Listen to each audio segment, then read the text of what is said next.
Some upsets this week have really shaken up the conference and as well as the FCS. The Bobcats might have lost that non-con match with top 25 Kennesaw State, but only by 2 points. Weber beat Eastern Washington, and that's projected to be a playoff match if the Eagles can win out the rest of the season. UC Davis, Montana, Southern Utah, Sac State, and Cal Poly all chalked wins. And with Northern Arizona's loss, there is no longer an undefeated team in the Big Sky. The Thunderbirds, Wildcats, and NAU are all tied at the top of the conference with only 1 loss each, while Eastern drops with 2 losses, joining that new logjam, which will quickly become the battle for second place with the Grizz and Montana State, who just had impressive weekends. Nationally, the 4 ranked teams are Weber at 14, Southern Utah at 15, the Eags at 19, and Jacks at 24. Your players of the week are Jake Myers and Matt Blair of UC Davis, and on defense, Connor Strom of Montana. Myers is no stranger to this list. He threw 3 touchdowns and rushed in a 4th in the Aggies' win. He also recorded his 7th 300-yard game of the season, and he becomes the first 3K passer this season in Big Sky. Not to be outshadowed, on special teams, Matt Blair punted 3 times inside the 20-yard line, averaging over 50 yards per punt. He averaged 65 yards per kick for the day. And on defense, Connor Strom led the Grizz with 16 tackles in the win against the Lumberjacks. The linebacker also had a sack and a forced fumble that led to a touchdown. This week, you can catch the Grizzlies hosting the Bears in the game of the week. Eastern flies to North Dakota without Gage Gubrud. Sac State drives to Cal Poly. Weber will be at Portland State. Montana State at NAU. It's not the game of the week, but I think the coaches, players, and fans are all going to be keeping an eye on that score. UC Davis invites Southern Utah to Cali. Keep an eye on that one as well. The Thunderbirds are red hot, and so is Jake Myers. If the Aggies can win, they go back up to the top 25. Check out more on Big Sky Conf, that's CONF.com. For the conference whip around, I'm Anthony Crescenzo. Week 10 in the Big South was an exciting one. Kennesaw State and Liberty both picked up big non-conference wins. Charleston Southern won a defensive battle over Gardner-Webb. And what does Monmouth need to do to crack the Stats FCS top 25? The Kennesaw State Owls won an exciting 16-14 game at Montana State, thanks to a 37-yard field goal with under 2 minutes left from Justin Thompson. Thompson played a huge role for the Owls in Montana's snowy elements, connecting on all 3 of his attempts to earn Big South Co-Special Teams Player of the Week. The Owls' rushing attack also showed up in the snow, as quarterback Chandler Burks and running back Jake McKenzie both ran for over 115 yards in the win. Burks earned his 2nd straight Big South Offensive Player of the Week award by rushing for 149 yards on 34 carries and a touchdown. He also added 55 yards through the air. The Liberty Flames also picked up a non-conference win by knocking off 7-1 Duquesne, 27-24. The Flames trailed 24-7 late in the first half, but held the Dukes scoreless in the second. They took the lead late in the 4th when Carrington Mosley found the end zone on a 1-yard score. Mosley rushed for 151 yards on 30 carries and 2 scores for the Flames.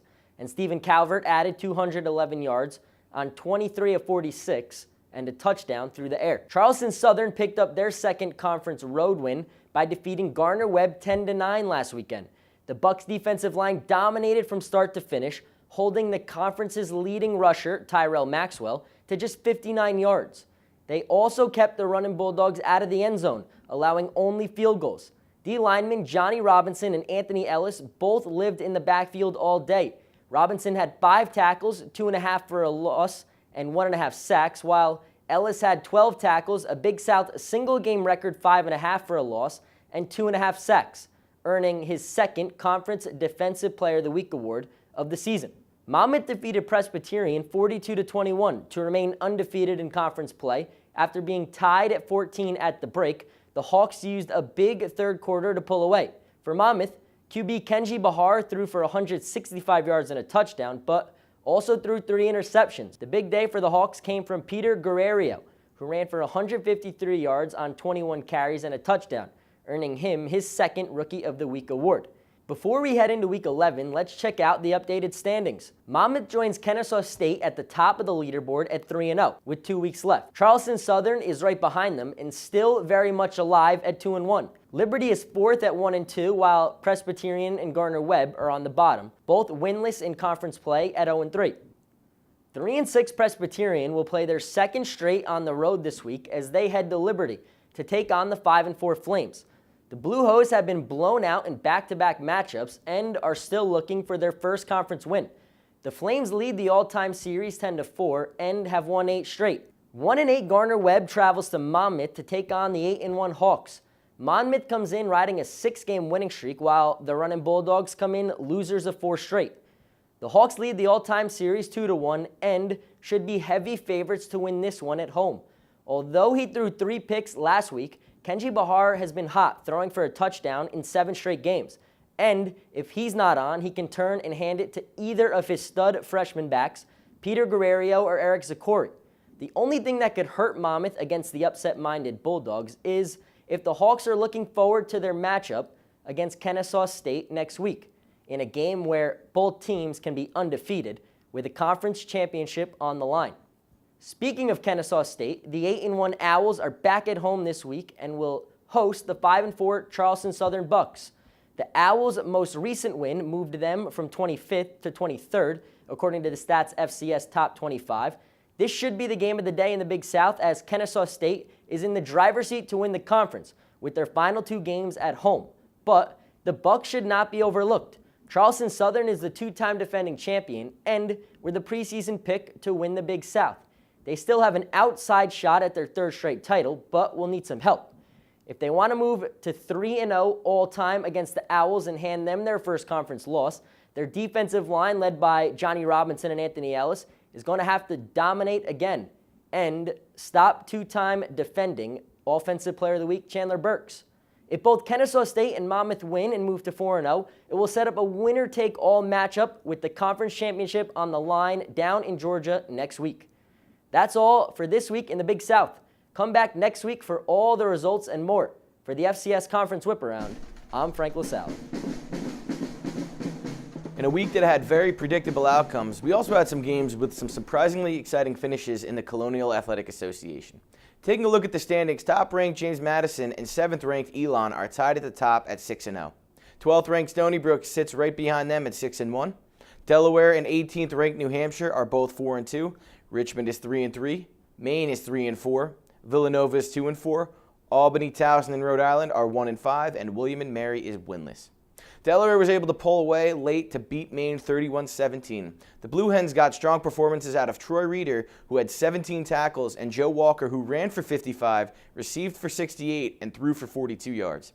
Maine's offense got a great performance out of Josh Mack, who ran for 173 yards and received for 38. New Hampshire won easily over William and Mary 35-16. Wide receiver Neil O'Connor and quarterback Trevor Knight led the way for the Wildcat offense. O'Connor had 7 catches for 192 yards and a touchdown, while Knight threw for 506 and 4 scores. The one bright spot for the Tribe was quarterback Tommy McKee, who threw for 272 yards and ran for 79 and 2 touchdowns. Richmond kept their season alive while effectively ending Villanova's in dominant fashion, winning 22-0. The Spiders' defense held Villanova to 163 total yards. Xavier Goodall led the offense, running for 116 and a score. In an overtime thriller, Stony Brook was able to reclaim the Golden Apple, beating Albany in overtime 28-21. Joe Carbone threw for 218 yards and 2 touchdowns. Albany loses their 2nd game in overtime this season. James Madison beat down Rhode Island 38-3. Brian Shore threw for 4 touchdowns and led the Dukes to their 16th straight conference win, breaking the old record held by UMass. In our final matchup, Elon was able to beat Towson in double overtime behind the leg of Owen Johnson, winning 33-30, winning their 8th straight game. Breland Sivers and Deshaun McNair combined for 238 yards and 2 touchdowns for the Phoenix on the ground. Ryan Stover did the best he could to help Towson win, throwing it for 303 yards and 2 touchdowns. So looking ahead at this week's matchups, both Stony Brook and Maine have out-of-conference games. Stony Brook takes on Wagner coming off a blowout win, and Maine takes on UMass coming off a tough loss. William and Mary will look for their first conference win against Towson. Villanova travels up to Rhode Island trying not to get upset after their ugly loss. Albany takes on Delaware, trying to bounce back from that overtime heartbreaker. And in our two best games of the week, New Hampshire and Richmond will be desperate to stay alive and make the playoffs. Richmond takes their high-powered offense to Harrisonburg to take on the Dukes, but will their defense be able to stop the defending champs? New Hampshire has been inconsistent all year. They need the offense to click against the resilient and tough Elon team. Elon has beaten 4 ranked opponents this season and is extremely balanced on offense. With your conference whip-around, I'm Ryan Griffith. Good luck to the CAA this weekend. Another week full of surprises in the Ivy League in the books. Let's take a look at last week's action. First place Yale played host to the last place Brown Bears, looking to extend their lead over the rest of the conference. The Bulldogs came out and asserted their dominance over Brown, led by freshman running back Zane Dedek, who ran for 165 yards and 3 touchdowns on only 13 carries. Behind that outstanding performance, Yale was able to take this game easily 34-7 over Brown. Next up, a struggling Dartmouth team looked to get their season back on track as they took on Cornell at home. This was a sloppy game as both teams were heavily penalized. Dartmouth had 10 penalties for 82 yards, and Cornell had 8 for 103 yards. This game came down to a first-quarter touchdown pass from Jack Hennigan to Hunter Hagdorn, which would be the only score of the game up until the fourth quarter. Dartmouth squeezed to add this game 10-0 over Cornell. Our next game takes us to Philly as the Penn Quakers played host to a Princeton team looking to bounce back from a crushing 1-point loss to Cornell just 2 weeks ago. Defense was optional in this game as these two teams were putting up points by the boatload, with both teams receiving huge games from their star players. Princeton's quarterback Chad Kanoff threw for 351 yards and 3 touchdowns, and Penn's receiver Justin Watson hauled in 8 catches for 124 yards and 2 scores. Watson's performance ended up being the difference maker as Penn would take this game 38-35 after a last-minute 15-yard touchdown reception from Watson finally sealed the game. Finally, we get to the biggest game of the week as Harvard took on Columbia in New York. Despite a poor performance from freshman quarterback Jake Smith, who threw 4 interceptions in this game, Harvard is able to take this one over Columbia. Late in the first half, Smith was replaced by Joseph Viviano, who ended up throwing for 2 touchdowns and rushed for a 3rd score, providing all 21 points for the Crimson as they would take this one 21-14 over Columbia. Now we take a quick look at the conference standings after last week's action. Yale is now resting comfortably at the top of the conference as they are 4-1 in conference play and 7-1 on the season. Right underneath them, though, there is a 4-way tie for second place between Harvard, Cornell, Columbia, and Dartmouth, who have 3 in-conference wins each on the season. Trailing behind them are 2 dangerous teams in Penn and Princeton, who are both still alive if they can get a few key wins later this season. Lastly, we'll take a look ahead into next week's games in the Ivy League. First place Yale travels to Jersey to take on Princeton in what could be a key matchup as Yale could put Princeton away with a win in this game. Harvard takes on Penn at home this week and is looking to keep themselves in the mix now that they find themselves tied for second place. Cornell gets to play host to Columbia this week in a matchup of 2 second-place teams looking to distance themselves from the pack. And for the last matchup, Dartmouth gets to take on last-place Brown and looks to get their 2nd win in a row to keep pace in the Ivy League. And that about wraps it up for the Ivy League this week. For Football Game Plan's FCS Whip-Around, I'm Ian Gridley, and I'll see you next week. What an offensive explosion we saw in Week 10 in the Mid-Eastern Athletic Conference. Lamar Raynard continues his stellar season, throwing for 277 yards, breaking North Carolina A&T's single-season passing mark set in 1995 as the Aggies defeat Norfolk State 35-7 and remain undefeated. I keep mentioning this name every week, and this week is no different. Kalen Newton accounts for a total of 435 yards and 4 scores as he rallies Howard past Florida A&M 37-26 for the Bison's 4th straight victory. Jaquez Izzard chips in with 153 yards receiving and 2 TDs. Larry Brim Jr. had himself quite a game. The senior quarterback threw for 354 yards and a career-high 5 touchdowns as he ignites Bethune-Cookman past Morgan State 41-28. North Carolina Central continues their winning ways, beating the Hampton Pirates 14-6. Jason Murphy caught 7 passes for 145 yards and a score, leading the Eagles for their 5th conference victory. And in a matchup of 1-win teams, Savannah State tops Delaware State 35-21. Devon Gibbons scores 3 touchdowns himself, helping the Tigers get past the Hornets, who went 0 for 9 on 3rd down conversions and committed 5 turnovers in the loss. let's take a look at the standings. North Carolina A&T sits at the top of the standings at 6-0 in the conference and 9-0 overall. North Carolina Central is right behind them with 7 wins. Winners of 4 straight, the Howard Bison are third with a 5-1 conference record. Bethune-Cookman, Hampton, and Norfolk State sit in the middle of the pack. Savannah State and Florida A&M are towards the bottom with 2 conference wins each. South Carolina, Morgan State, and Delaware State round it out. Looking ahead to the Week 11 matchups, North Carolina A&T, trying to stay unbeaten, plays host to 2-win Savannah State. Norfolk State travels to Washington, D.C. to take on Howard, who will try and win their 5th straight game. Something's got to give in Orangeburg, South Carolina, as losers of 2 straight Hampton Pirates come in to take on the Bulldogs, who have lost 3 straight games themselves. And finally, my MEAC game of the week. North Carolina Central will welcome in Bethune-Cookman to Durham. Only 1 game separates these 2 teams in the conference, and both teams are riding 2-game winning streaks. Should be a terrific matchup. Enjoy all the football, everybody. I'm Arthur Schneiderman for FCS Conference WhipAround. The Ohio Valley Conference Championship can be wrapped up this coming weekend. But before we get to that, let's take a quick look at what happened last week in the OVC. Jacksonville State won its 30th straight Ohio Valley Conference game, beating Murray State 59-23. Running back Rock Thomas had 17 rushes for 138 yards and 2 scores, earning himself my OVC Offensive Player of the Week. Austin Peay captured the Sergeant York Trophy for the first time last weekend with a win in Cookeville over Tennessee Tech 35-28. The Governors amassed 423 total rush yards and now stand 7th nationally in that category with 254 yards per game. They have 2 more chances to impress the playoff selection committee with games at Eastern Kentucky this Saturday and home versus Eastern Illinois to finish the regular season. In other games around the league, UT Martin warmed up for a home game this Saturday against Jacksonville State with a road victory in Cape Girardeau over Southeast Missouri 16-14. And in Charleston, Eastern Illinois squeaked by Eastern Kentucky 23-20 in overtime. Brad Dewberry had 5 tackles in that game, all solo, and 2 interceptions, earning himself my OVC Defensive Player of the Week award. Now outside the conference, Tennessee State defeated Virginia Lynchburg 60-0.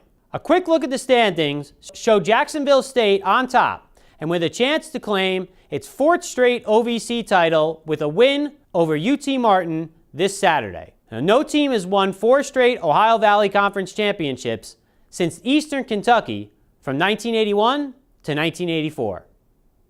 For the FCS Conference WhipAround, I'm Luke Jackson.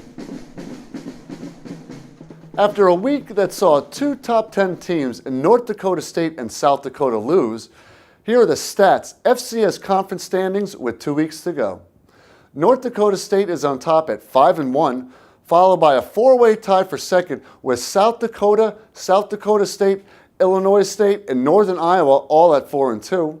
Then Western Illinois at 3-3, with Southern Illinois, Youngstown State, and Missouri State at 2-4, and finally Indiana State at 0-6.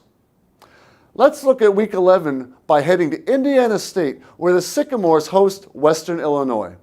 The Leathernecks will be looking to lock up a playoff spot with a win this week as quarterback Sean McGuire and his favorite target and Missouri Valley Football Conference leading receiver Jalen Ackland, who is 89 yards short of setting a new Western Illinois single-season receiving yards record, should have a big day against a porous Sycamores defense that has given up 408 points so far this season.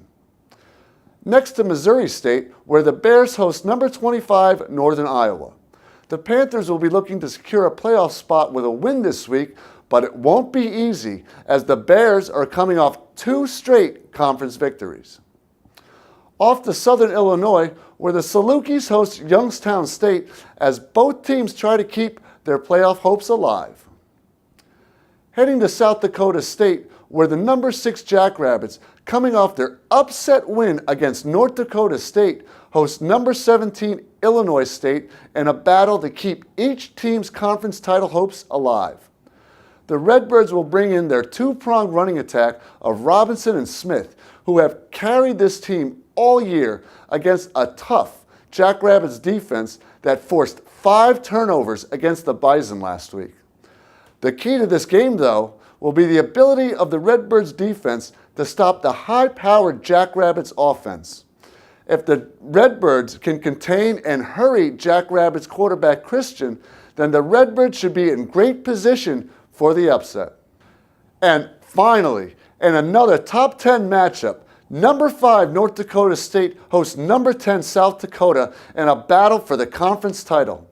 If the Bison win, they are guaranteed at least a share of the conference title, but if South Dakota wins, it will set up a matchup with South Dakota State next week for the title.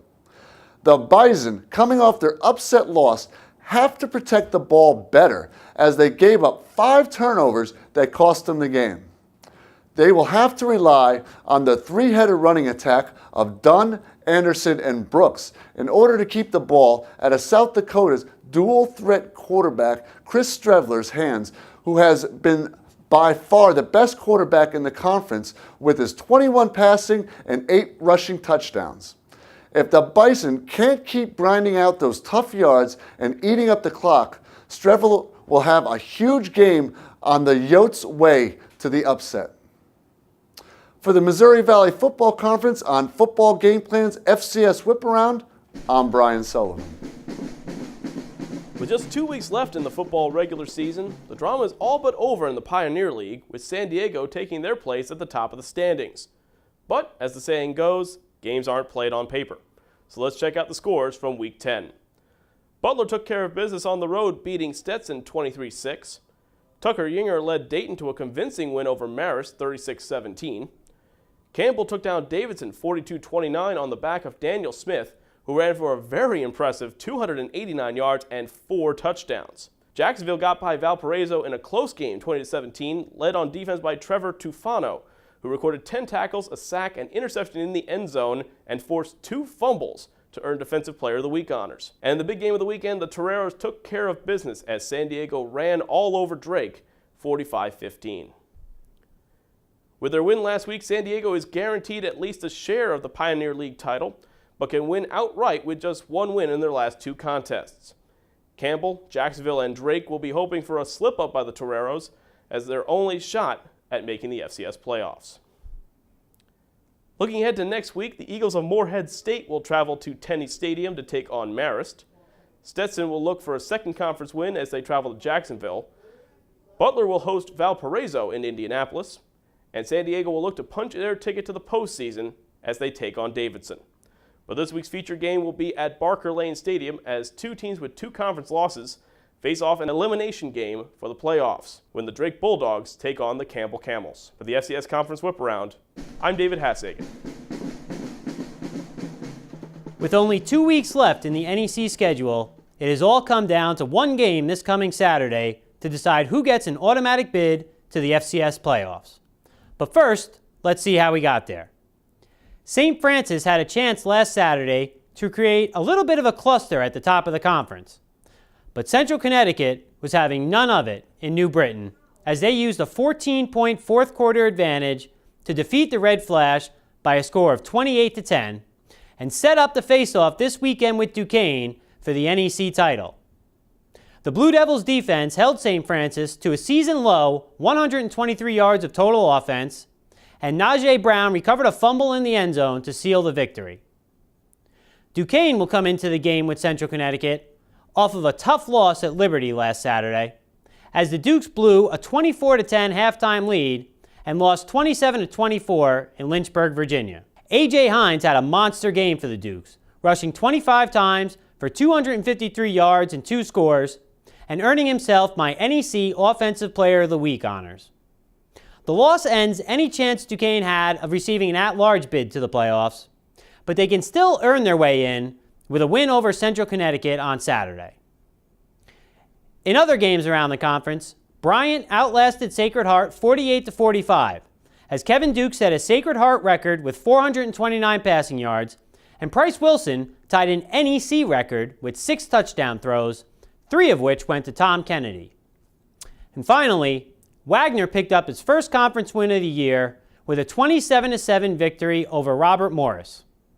Sophomore Ala Sessions, my NEC Defensive Player of the Week, had 6 tackles, including 2.5 of the 8 total sacks by the Seahawks. Here's their coach, Jason Howtailing, on what his young team can take away from a win like this. The attitude, how you prepare, how you practice is going to be what you see on Saturdays. And I think that's something our young guys are going to have to learn, and they've seen it now. A quick look at the standings, and all you need to know is at the top. It's 4-0 Duquesne hosting 4-0 Central Connecticut for the NEC title in Pittsburgh on Saturday. For the FCS WhipAround, I'm Luke Jackson. Week 10 is in the books, and there were a lot of close games except for 2, as 2 of the FCS stats-ranked teams blew out their opponents. We will also look ahead to Week 11. We start with Week 10 as Jeremiah Briscoe led the Bearcats, who were ranked 5th during Week 10, to a 57-20 victory. Central Arkansas defeated Lamar 42-14. The Cowboys defense stepped up and defeated Southeastern Louisiana 13-3. Northwestern State won in overtime 26-23 over the Wildcats. The Colonels defeated Houston Baptist 23-17. Time to look at the FCS stats standings. Central Arkansas remains undefeated as they are 7-0 in conference play, while the Bearcats and the Colonels are tied for second place with a 6-1 conference record. The Cowboys sit right behind them at 5-2, and the Lions are 5-3.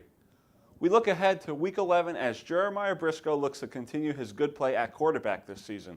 As the Bearcats take on the Wildcats Saturday night, you can see that on ESPN3.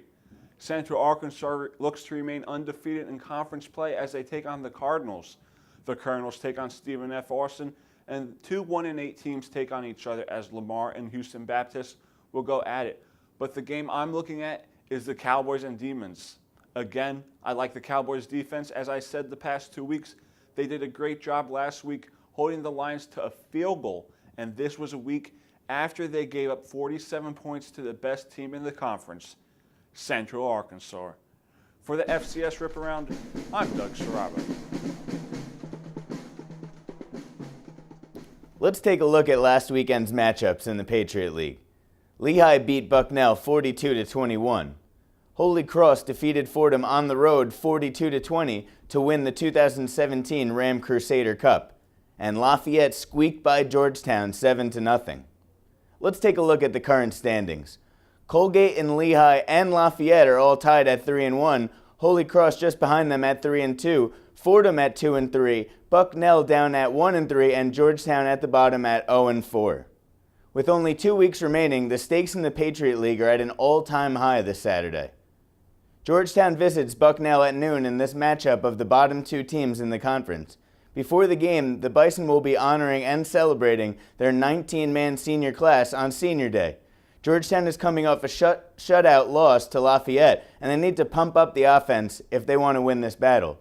They'll need to watch out for Bucknell linebacker Ben Richard, though, who's a 3-time Patriot League Defensive Player of the Week, as well as a member of the 2016 All-Patriot League First Team. Ben says he tries to model his game after Luke Kuechly, the linebacker of the Carolina Panthers, who won the 2013 NFL Defensive Player of the Year. Bucknell's 342 yards of total offense last week versus Lehigh was their highest total this season, so look for them to stay hot coming into this game. In a battle of 3-1 teams, Colgate travels to Lafayette at 2:30 p.m. The Raiders had an extra week to prepare for this game thanks to their bye week, so expect them to be healthy and laser focused. This is Lafayette's biggest game since their regular season finale at Lehigh in 2013 when they won 50-28 and clinched their Patriot League title. The Leopards' defense hasn't given up a single point in back-to-back games for the first time in their history. They're hoping their 4 interceptions weren't a fluke. If they can duplicate that performance this week, we might be looking at an upset. Colgate quarterback Grant Brenneman is one of 17 nominated for the Stats FCS Jerry Rice Award watch list, which is presented to the National Freshman of the Year. This is the game of the weekend because either team can still win the title, and winning this game gives them a huge push in the right direction. Holy Cross heads to Lehigh at 12:30 p.m. for Military Appreciation Day and Family Weekend. You can check out this game live on the Patriot League Network. Lehigh returns home to host the final 2 games of the season at Goodman Stadium, and they hope that will give them the help they need to clinch back-to-back Patriot League titles. The Mountain Hawks have beaten Holy Cross 6 of the last 7 times, and they need to keep that streak going if they want to be the best of the best. Junior running back Dom Bragalone only needs 1 more yard to become the first Lehigh player to 3 consecutive 1,000-yard rushing seasons. If the Hawks come out on top, they could clinch the Patriot League with a win next week over Lafayette. However, if Holy Cross wins, they could tie for the Patriot League title if a few scenarios work out in their favor. With the FCS Conference WhipAround, I'm Chris Fichtel. Week 10 in the SoCon was another exciting week as we saw the Chattanooga Mocs and the Wofford Terriers go back and forth in what was a dogfight of a game. Luke Carter kicked a 34-yard field goal in the second overtime, and Wofford escaped with a 24-21 victory over upset-minded Chattanooga. Andre Stoddard rushed for 85 yards and 2 scores on 24 carries for the Terriers. Stoddard has scored 12 of Wofford's 27 rushing TDs this season. The Terriers, escaping yet another close game, are now 7-1 in games decided by a touchdown or less. Western Carolina survived 3 blocked punts to defeat the Citadel 31-19 on Saturday.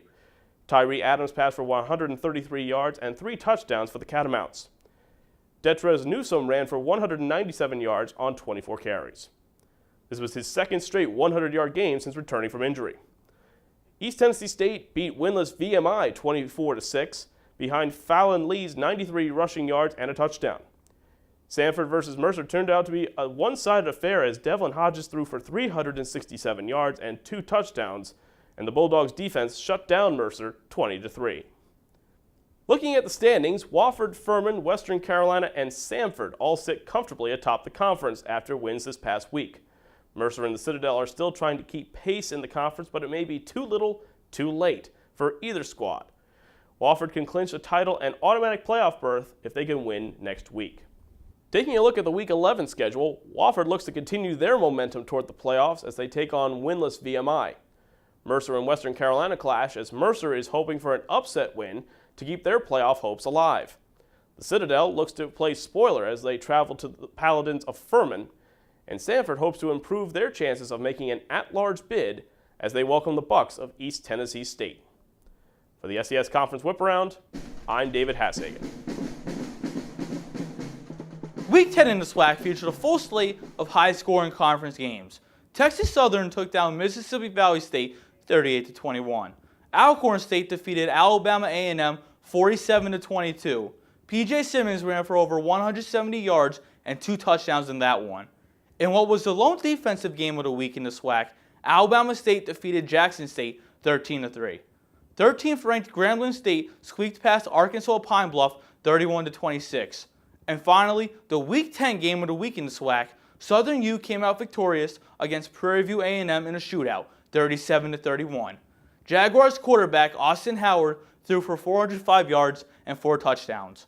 On to the SWAC standings. In the East, Alcorn State remains first in the standings, improving their record to 4-1 in conference play. Alabama State sits second in the standings, with Alabama A&M coming in at third. Jackson State and Mississippi Valley State round out the bottom of the East, both with 1-4 records in conference play. Moving over to the West, Grambling State sits atop the division with a perfect 5-0 record in conference play. In second sits Southern with a 4-1 record in conference play. Prairie View A&M, Texas Southern, and Arkansas Pine Bluff round out the West standings.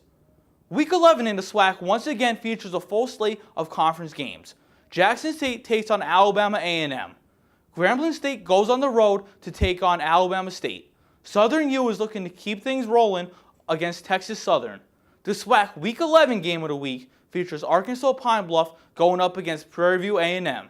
The final game on the Week 11 schedule for the SWAC is Mississippi Valley State going up against Alcorn State. For the FCS Conference WhipAround, I'm Max Bazzone.